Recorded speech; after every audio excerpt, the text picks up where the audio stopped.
नमस्ते and welcome back to accounting and GST insight. मैं हूं आपका दोस्त आशीष। आज की वीडियो में हम सीखेंगे कि कैसे आप अपनी ITR 4 रिटर्न फाइल कर सकते हैं। बहुत सारे बिजनेसमैन और प्रोफेशनल ITR 4 फॉर्म ही चूज करते हैं क्योंकि इनकी टर्नओवर लिमिट 2 करोड़ तक की होती है और फाइनेंशियल 23-24 से इस टर्नओवर लिमिट को इंक्रीज करके 3 करोड़ कर दिया गया है बिजनेसमैन के लिए। और प्रोफेशनल के लिए पहले ये लिमिट 50 लाख की थी, अब इसे 75 लाख कर दिया गया है। तो चलिए स्टार्ट करते हैं कैसे आप अपनी ITR 4 रिटर्न को फाइल कर सकते हैं। यहाँ हम ऑनलाइन ITR फाइल करना सीखेंगे। सबसे पहले आपको इनकम टैक्स साइट www.incometax.gov.in पर आना है। वहाँ पर आपको अपना लॉगिन करना है। लॉगिन करने के बाद आपको फाइल में आना है। फाइल में आने के बाद सबसे पहले आपको अपना 26AS देखना है। 26AS में क्या होता है, आपका जो भी आपकी इनकम है या आपको जो भी TDS या TCS कटा हुआ है वो आपको 26AS में शो हो जाता है। इससे आपको पता लग जाता है आपकी जो इनकम है और जो TDS है, जो आपका TDS कटा हुआ है वो वहाँ पर सही दिखा रहा है या गलत तो नहीं दिखा रहा है। तो यहाँ हम view tax credit form 26AS पे क्लिक करेंगे। यहाँ पर क्लिक करने के बाद हम किस असेसमेंट रिटर्न फाइल कर रहे हैं, असेसमेंट 24-25 पे क्लिक करेंगे और व्यू एज HTML पे क्लिक करेंगे। जैसे हम व्यू एज डाउनलोड पे क्लिक करेंगे, यहाँ पर क्लिक करने के बाद आप देखेंगे, यहाँ देखेंगे जो भी जो आपको मतलब जो आपकी इनकम है, जो आपकी इनकम पर जिन्होंने आपकी इनकम पर TDS काटा है वो आपको यहाँ पर शो होगा। ये आपका TDS है और ये आपकी इनकम है। इन आपकी इस इनकम पर इस पार्टी ने आपका इतना TDS काटा हुआ है। ठीक है, तो आपको ध्यान रखना हमेशा अपनी रिटर्न को फाइल करने से पहले आपको अपना फॉर्म 26AS जरूर देखना है और एक आपको दूसरा form AIS annual information statement भी जरूर चेक करना है रिटर्न फाइल करने से पहले। ठीक है, तो मैं आपको यहाँ दिखाता हूँ। जैसे आपको AIS पे क्लिक करेंगे, यहाँ पर क्लिक करने के बाद सबसे पहले चेक कीजिएगा फाइनेंशियल 23-24, क्योंकि जिस ईयर के हम रिटर्न फाइल कर रहे हैं वो ईयर चेक करते हैं। फिर जाते हैं tax payer information summary TIS। जब हम इस पर क्लिक करेंगे तो यहाँ पे आपकी डिटेल्स आएगी कि बिजनेस आपकी जो बिजनेस रिसिप्ट है वो यहाँ आपको शो होगी कि आपको कितनी बिजनेस रिसिप्ट हुई है और आपकी GST टर्नओवर कितनी है और GST परचेज कितनी है। ये जो बिजनेस रिसिप्ट है कहाँ सारी होगी, आपकी TDS 26AS पे जिन्होंने आपका TDS काटा है या जिन्होंने TDS के टर्न में आपकी इनकम को शो किया है वो यहाँ पे बिजनेस रिसिप्ट आ रही है। ठीक है, अब हम बात करते हैं आपका एनुअल इंफॉर्मेशन स्टेटमेंट पे। जब क्लिक करेंगे तो यहाँ पे क्या होगा, सबसे पहले बिजनेस जो हमारे बिजनेस जिन्होंने हमें TDS काटा है वो 26AS में शो होगा और दूसरा आपको AIS में भी शो होगा। ठीक है, इस पार्टी से हमें इतने रुपए आए तो उन्होंने उस अमाउंट पे TDS काटा है वो TDS और TCS इंफॉर्मेशन में आएगा। SFT इंफॉर्मेशन मतलब स्पेसिफाइड फाइनेंशियल ट्रांजेक्शन, यहाँ पे हमारा कुछ नहीं है। पेमेंट ऑफ टैक्सेस, अगर आपने उस ईयर में कोई टैक्स की पेमेंट की है या एडवांस टैक्स या असेसमेंट टैक्स तो यहाँ पे शो होगा। डिमांड एंड रिफंड, अगर आपको कोई डिमांड है या रिफंड है तो यहाँ पे शो होगा। जैसे हमारे यहाँ रिफंड था लास्ट ईयर तो यहाँ पे हमारा रिफंड शो हो रहा है। अदर इन्फॉर्मेशन में जब आप जाएंगे तो आपके टोटल टर्नओवर जो आपके GST 1 और GST 3 में जो रिटर्न टोटल आपकी जो टर्नओवर है वो यहाँ पे शो करेगा। तो ध्यान रखिएगा कि अपनी ITR रिटर्न को फाइल करने से पहले आपका फॉर्म 26AS और फॉर्म AIS जरूर देख लें। इससे क्या होगा, इससे आपको पता लग जाएगा कि जो आपकी इनकम है, ग्रॉस रिसिप्ट की इनकम है वो आपको प्रॉपर शो हो रही है या नहीं हो रही है। तो चलिए स्टार्ट करते हैं ITR रिटर्न को फाइल करना। तो हम किसी असेसमेंट ईयर क्या है 24-25, अब हम ऑनलाइन रिटर्न फाइल कर रहे हैं, उस पर क्लिक करेंगे, कंटिन्यू पे क्लिक करेंगे। कंटिन्यू पे क्लिक करने के बाद स्टार्ट न्यू फाइलिंग पे क्लिक करेंगे। स्टार्ट न्यू फाइलिंग पे क्लिक करने के बाद इंडिविजुअल पे क्लिक करेंगे और कंटिन्यू करेंगे। फॉर्म कौन सा फॉर्म फाइल कर रहे हैं, ITR 4 पे क्लिक करेंगे। अब यहाँ ये कह रहा है कि फॉर इंडिविजुअल ITR 4 कौन भर सकता है, for individual HUF and firm other than LLP being a resident having total income up to 50 lakh, जिनकी इनकम 50 लाख तक हो वही ITR 4 फिल कर सकता है। And having income from business and professional, जिसकी इनकम कहाँ से हो रही है, बिजनेस या professional, which is computed under section, किस सेक्शन के अंदर वो अपनी रिटर्न फाइल कर सकता है, 44AD। 44AD होती है हमारी बिजनेसमैन के लिए, और 44ADA ये होती है प्रोफेशनल के लिए, और 44AE होती है हमारी गुड्स कैरीज के लिए। ठीक है, अब हम प्रोसीड विद आईटीआर पर क्लिक करेंगे।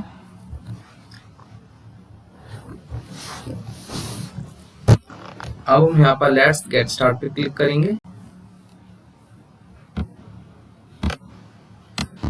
Taxable income is more than basic exemption limit. देखो इसमें क्या होता है, यहाँ पर हमारे पास दो टैक्स रिजिम है, एक होता है आपका ओल्ड टैक्स रिजिम और हमारे पास एक न्यू टैक्स रिजिम। ठीक है, अभी जो ओल्ड टैक्स रिजिम का जो है वो 2.5 लाख है वो है, और न्यू टैक्स रिजिम में 3 लाख है। तो लिमिट हमारी ऊपर ही है, तो हम अदर पे क्लिक कर लेते हैं, और अदर पे क्लिक करके हम कंटिन्यू पे क्लिक करते हैं। जब हम कंटिन्यू पे क्लिक करेंगे तो यहाँ पर पास लिखा है income tax ITR is pre filled based on the information available on pre fill on e filing, मतलब जो यहाँ की इन्फॉर्मेशन है वो प्री फिल आएगी जो उनके पास अवेलेबल डाटा है वहां से। ठीक है, अब सबसे पहले हम बात करते हैं, यहाँ पे हमारे पास 4 स्टेप हैं। सबसे पहले स्टेप है हमारे पर्सनल इन्फॉर्मेशन जाएगी, दूसरे में ग्रोस टोटल इनकम, तीसरे में डिस्क्लोजर एंड एग्जाम्ड इनकम, चौथे में टोटल डिडक्शन, और पांचवें टैक्स पेड, और छठे में टैक्स लायबिलिटीज। ठीक है, तो अब हम बात करते हैं सबसे पहले पर्सनल इन्फॉर्मेशन के बारे में। पर्सनल इन्फॉर्मेशन पे क्लिक करेंगे। अब यहाँ पर हम क्लिक करेंगे तो इसमें हमारे पास ये विंडो पेज खुल आएगा। यहाँ पर आपकी डिटेल आ जाएगी। नेचर ऑफ एम्प्लॉयमेंट, आपका जो भी एम्प्लॉयमेंट है, आप सेंट्रल गवर्नमेंट है या स्टेट गवर्नमेंट जॉब है आपकी, या अदर है, पेंशन है, तो हाँ अदर है, अदर पे क्लिक करते हैं। अदर पे क्लिक करने के बाद ये यहाँ पर 139(1) रिटर्न फाइल्ड ऑन और बिफोर ड्यू डेट, हमारी जो ड्यू डेट है वो 31 जुलाई की ड्यू डेट है, तो हम उससे पहले भर रहे हैं, तो ये ऑटो टिक आएगा यहाँ पे। ठीक है, अब सबसे इम्पोर्टेंट आता है हमारे यहाँ पे have you exercise the option under section 115(b)(ac)(6) of opting out of new tax regime. Actually यहाँ पे क्या है, अभी जो रिटर्न हमारे पास अवेलेबल है जो शो हो रही है, ये हमारे पास न्यू टैक्स रिजिम में आ रही है। अगर आपको ओल्ड टैक्स रिजिम में जाना है तो आपको यहाँ पर क्या फिल करना पड़ेगा, आपको यहाँ पर फॉर्म 10 IEA फिल करना पड़ेगा, तभी आप ओल्ड टैक्स रिजिम में जा सकते हैं। अगर आप ओल्ड टैक्स में रिजिम जाना है तो आप यहाँ पर yes within due date, मतलब आपको ड्यू डेट से पहले आपने फॉर्म 10 IEA फिल कर दिया है, उसके बाद आप इस ऑप्शन पे क्लिक करके ओल्ड टैक्स रिजिम में जा सकते हैं। बट अभी हम यहाँ पर न्यू टैक्स रिजिम में ही आपके रिटर्न को फाइल कर रहे हैं, तो हम न्यू टैक्स रिजिम को ही चूज मानते हैं, आगे चलते हैं।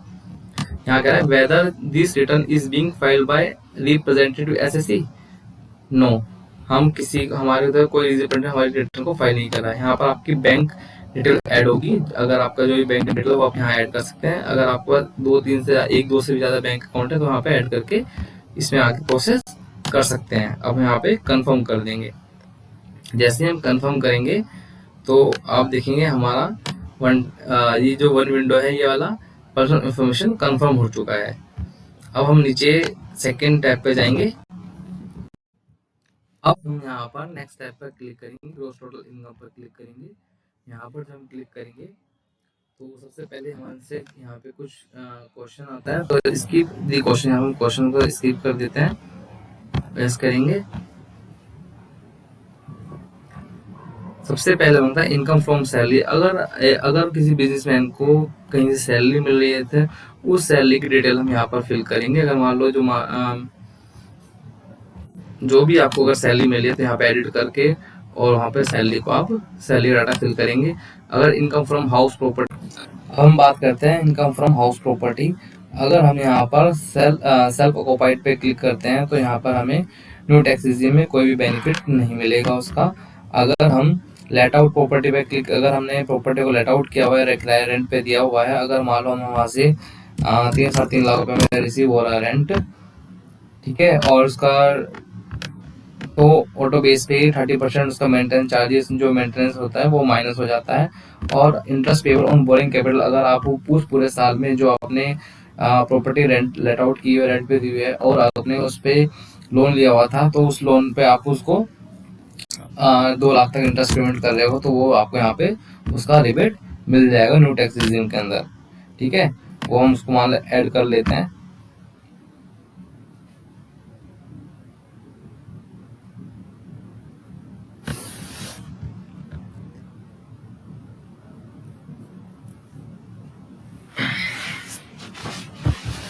ठीक है, अब हम आगे चलते हैं। यहाँ पे सैलरी का टाइम मैंने छोड़ दिया, हमारे पास सैलरी नहीं है, लेट आउट प्रॉपर्टी में कोई इतना था इनकम था, तो मैंने यहाँ इसको फिल कर दिया है। इनकम फ्रॉम बिजनेस और प्रोफेशनल, अब हम यहाँ देखते हैं, यहाँ पर क्लिक करते हैं, ऐड डिटेल में जाते हैं। ऐड डिटेल में जाने के बाद सबसे पहले होता है बिजनेस। बिजनेस अगर नेम ऑफ बिजनेस, जो मेरा नाम है, मेरे बिजनेस का नाम क्या है, और मैं जो बिजनेस अपने नाम से चलाता हूँ, नॉर्मल अपने नाम से चलाता हूँ, तो मैं अपना नाम ले लेता हूँ, शैलेंद्र कुमार के नाम से चला।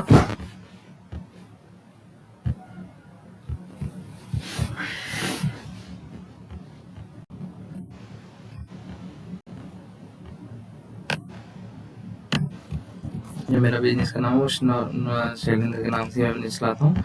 मेरी जो सर्विस है, मैं अपनी सर्विस देता हूँ। इसमें आपकी जो भी सर्विस है आप वो दे सकते हैं। वो यहाँ पे बहुत सारे कोड है, हर सर्विस का अलग अलग कोड है, तो आप अपनी अकॉर्डिंग जो आपकी सर्विस है उसको आप सिलेक्ट कर लीजिएगा। मैं यहाँ पे अदर सर्विस पे कर देता हूँ। अगर यहाँ पे डिस्क्रिप्शन में आपको डिस्क्रिप्शन में लिखना होगा, आपको कोई अगर सर्विस का नाम है तो यहाँ पे अलग से आप उसका नाम मेंशन कर सकते हैं और उसको ऐड करेंगे। यहाँ पर ऐड करने के बाद आपकी सर्विस यहाँ ऐड हो जाएगी। और फिर हमसे पूछता है ग्रॉस टर्नओवर और ग्रॉस रिसिप्ट। यहाँ पे आप यहाँ देखेंगे यहाँ चीज दी है कि limit to 2 crore, however if E1B is less than or equal to 5% or E1,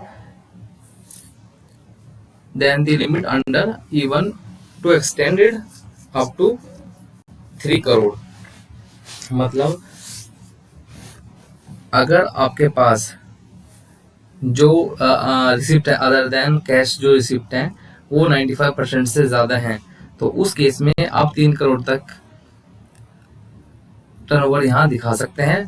ठीक है, अगर आपकी जो रिसिप्ट हैं वो 90-95% कैश में है, तो वो उस टाइम पर आपको सिर्फ और सिर्फ 2 करोड़ तक ही टर्नओवर यहाँ पे दिखा सकते हैं। ठीक है, सबसे पहले होता है थ्रू अकाउंट पे और चेक और पे बैंक ड्राफ्ट और bank electronic clear system receive और prescribe electronic mode receive before specified date. मतलब उस डेट में आपके पास उस साल में पूरे साल में, मतलब कब पूरे साल, 1 अप्रैल 2023 से 31 मार्च 2024 तक आपके अकाउंट में जितनी भी अकाउंट में जो भी आपके पेमेंट आई है, रिसिप्ट आई है, पेमेंट रिसिप्ट आई है, उसकी वैल्यू यहाँ पर मेंशन होगी। मैं मान लेता हूँ कि जो मेरे पास AIS है, मेरे पास जो रिसिप्ट आई है टोटल अभी तक जो मेरे पास टर्नओवर है वो है 26,91,530 की। तो मैं क्या करता हूँ, 26 में से मान लेता हूँ मेरे पास जो 20 लाख की जो रिसिप्ट है वो मेरे पास सारी अकाउंट में आई हैं, और जो बाकी बची हैं वो मैं कैश ले लेता हूँ। ये मैं एज्यूम कर रहा हूँ, बाकी अपने डिटेल्स जो आपके पास बैंक की डिटेल्स होगी या जो भी आपके पास कैश रिसिप्ट होगी उससे आप वो डिटेल यहाँ पे निकाल के फिल कर लीजिएगा। ठीक है, 6,91,530 तो मैंने यहाँ पे भर लिया है। ठीक है, अब ये कह रहा है कि 6% 1A above the amount claimed to have been earned whichever is high। मतलब जो भी आपका ये वाला अमाउंट है 20 लाख, इस पे मिनिमम आपको कितना 6% तो दिखाना ही है। अगर इसका मैं 6% निकालूंगा तो 6 दूनी 12 यानी कि 1,20,000 रुपये। पर मैं तो कह रहा हूँ कि मेरे को इसमें प्रॉफिट ही 5 लाख का हुआ है, प्रॉफिट मेरे को 4 लाख का हुआ, मान लेता हूँ मैं 4 लाख का यहाँ प्रॉफिट ले लेता हूँ। ठीक है, और ये जो कैश वाला कह रहा है कि 8% ऑफ 1B और 1C, तो इन दोनों का about the amount claim to have been earn whichever is higher. मतलब जो भी अमाउंट है इसका मिनिमम कितना होना चाहिए, 8% होना चाहिए। मैं मान लेता हूँ कि भाई मेरे को इसमें 90,000 प्रॉफिट हुआ है। ठीक है, जबकि इसका 8% कितना बैठेगा, मैं बताता हूँ आपको। इसका 8% बैठेगा, ये आपका 691 530 इंटू 8%, वो बैठता है 55,322 पर हम माने चले कितना 90,000। इसको हम फिल कर देंगे और यहाँ पे ऐड कर देंगे।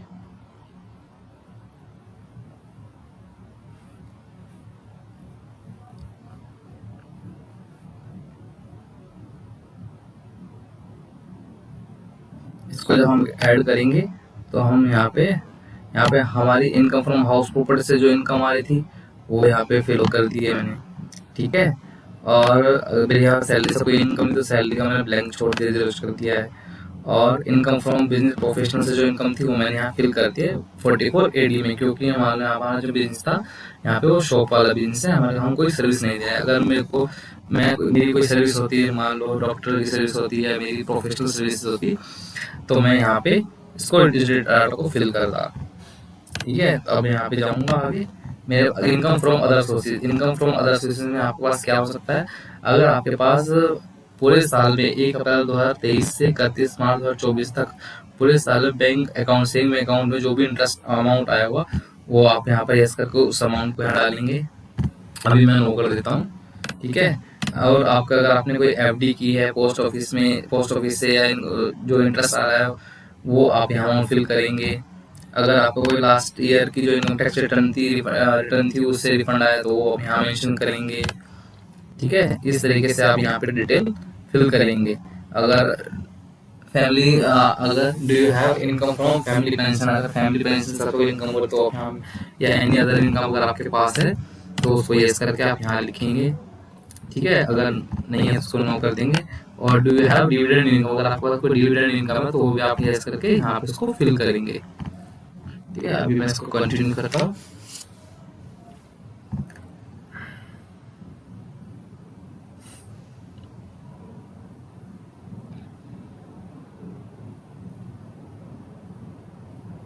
अब ये कंटिन्यू करने के बाद यहाँ पे नीचे आके इसको सबमिट कर देंगे।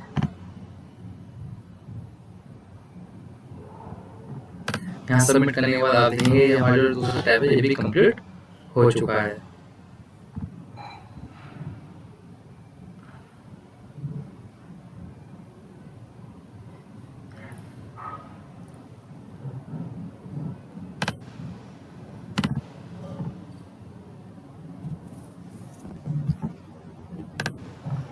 ठीक है, और अब हम नेक्स्ट टैब में जाते हैं, डिस्क्लोजर एंड एग्जाम्प्ट इनकम पे क्लिक करेंगे।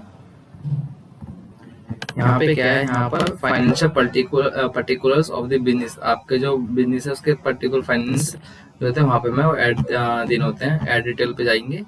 ऐड डिटेल पिक करने के बाद यहाँ पे आप देंगे पार्टनर्स या मेंबर ओन कैपिटल, जो भी आपकी कैपिटल हो, अगर आपने सिक्योर लोन लिए हैं, अनसिक्योर लोन लिए हैं, एडवांसेस हैं या सन्डी। अब यहाँ पे ये जो स्टार लगा हुआ है कंपल्सरी है आपको यहाँ पे करना। सन्डी क्रेडिटर्स, अगर आपको कोई क्रेडिटर्स है तो उसकी वैल्यू आप यहाँ डालेंगे, ठीक है।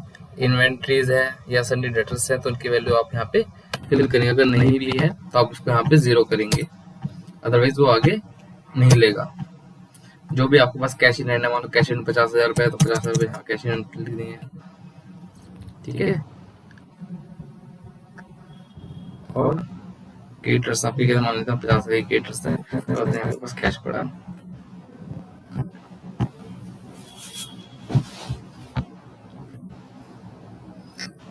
ठीक है। ये आपका है। अब आएगा नेक्स्ट आएगा information regarding turnover gross receipt reported for GST। मतलब अगर आपके पास कोई GST नंबर है तो वो GST नंबर यहाँ पे आएगा, ठीक है। वो GST नंबर की डिटेल आपकी यहाँ पे जाएगी। मान लो GST नंबर हमारा निकाल लेता हूँ, ये हमारा GST नंबर है। रजिस्ट्रेशन जो भी GST नंबर है, ये रजिस्ट्रेशन नंबर यहाँ पे रजिस्ट्रेशन नंबर है, रजिस्ट्रेशन नंबर डालेंगे अपना।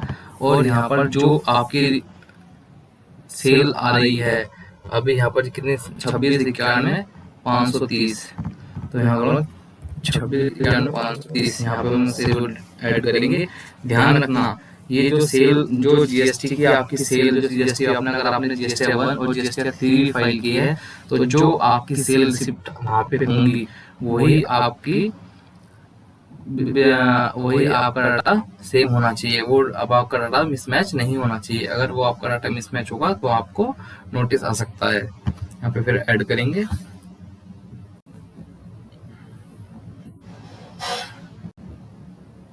अगर आपके पास कोई एग्जाम इनकम है तो वो भी आप यहाँ पे फिल कर सकते हैं। जैसे मैं आपको बता देता हूँ, एग्जाम इनकम में आप यहाँ पे कैटेगरी सेलेक्ट करेंगे। अगर आपके पास कोई एग्रीकल्चर इनकम है लेस देन 5000 वो भी आप यहाँ मेंशन कर सकते हैं, ठीक है। या आपकी कोई एफडी मैच्योर हुई है या पीपीएफ का कोई पैसा आपको मिला है तो वो आप यहाँ पर उसको मेंशन कर सकते हैं। या एनी अदर कोई इनकम है तो वो भी आप इसको मेंशन कर सकते हैं, ठीक है। तो अभी हम इसको कैंसिल कर देता हूँ और इसको हम आगे सबमिट कन्फर्म कर देते हैं। तो आप देखेंगे हमारा थर्ड टैब भी हो चुका है। अब नेक्स्ट टैब है हमारा टोटल डिडक्शन। हम इस पर क्लिक करेंगे। अब देखो यहाँ पे क्या है, क्योंकि हम न्यू टैक्स रेजिम में अपनी आइटम को फाइल कर रहे हैं तो न्यू टैक्स रेजिम में सिर्फ और सिर्फ हमें कौन सा डिडक्शन क्लेम कर सकते हैं। Are you eligible to claim deduction under section 80 CCD2 contribution to pension scheme of central government by employer. अगर अगर एम्प्लॉयर आपका पीपीएफ काट रहा है तो आपका पीएफ जमा कर रहा है तो कंट्रीब्यूशन कर रहा है पीपीएफ में, तो वो आप यहाँ पर उसका क्लेम ले सकते हैं, ठीक है। अगर आप यही यहाँ पे और टैक्स रेजिम में जाते तो आपको 80C में और 80D में या 80U में जो भी डिडक्शन होती है 80D में आप वहाँ पर उन इन्वेस्टमेंट का डिडक्शन ले सकते थे। क्योंकि यहाँ पे आप न्यू टैक्स रेजिम के अकॉर्डिंग अपनी आइटम फाइल कर रहे हैं तो यहाँ पे हमें सिर्फ और सिर्फ 80 CCD2 में ही क्लेम मिल सकता है। कंटिन्यू पे क्लिक करेंगे।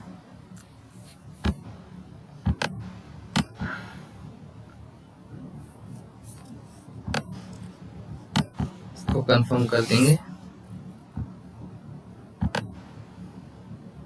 तो इस तरीके से हमारा फोर्थ टैब भी कंप्लीट हो जाता है। अब आते हैं next tax paid. Tax paid वाले में क्या है, ये ऑटो फिल आता है।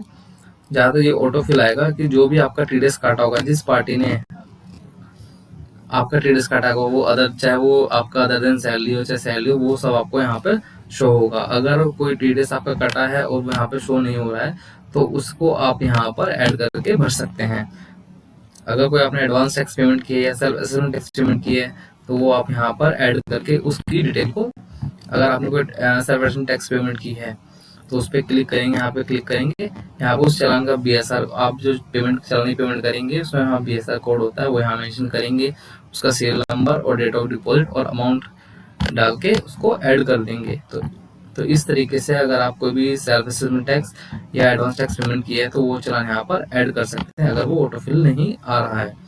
तो अभी यहाँ पर देखेंगे जो ये detail of tax deduction at sort TDS from income other than salary, ये ऑटोफिल मेरे यहाँ पर आ रहा है कि जिन्होंने मेरा टीडीएस काटा है वो ऑटोफिल यहाँ पर शो हो रहे हैं। ये डिटेल मेरी सही है, मैं इसको कंफर्म कर देता हूँ। जब मैं इस डिटेल को कंफर्म करूंगा तो फिर मेरा लास्ट टैब आ जाएगा टोटल टैक्स लायबिलिटी। तो जो भी हमने डिटेल भरी है इनकम्स की और एक्सपेंसेस की जो टीडीएस, तो हमारे यहाँ पर total auto calculate computation of income हमारे यहाँ पे कैलकुलेट हो जाती है।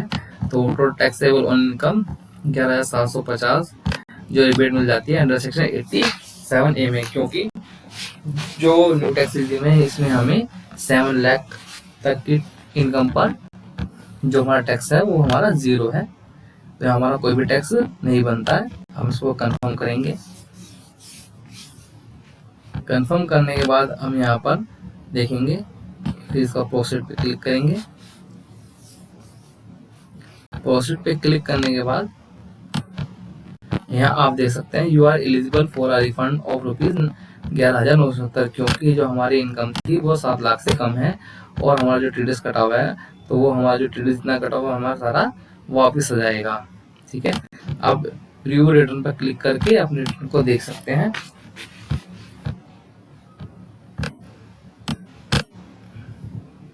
देख सकते हैं। और नॉर्मल प्रीव्यू रिटर्न पे क्लिक करेंगे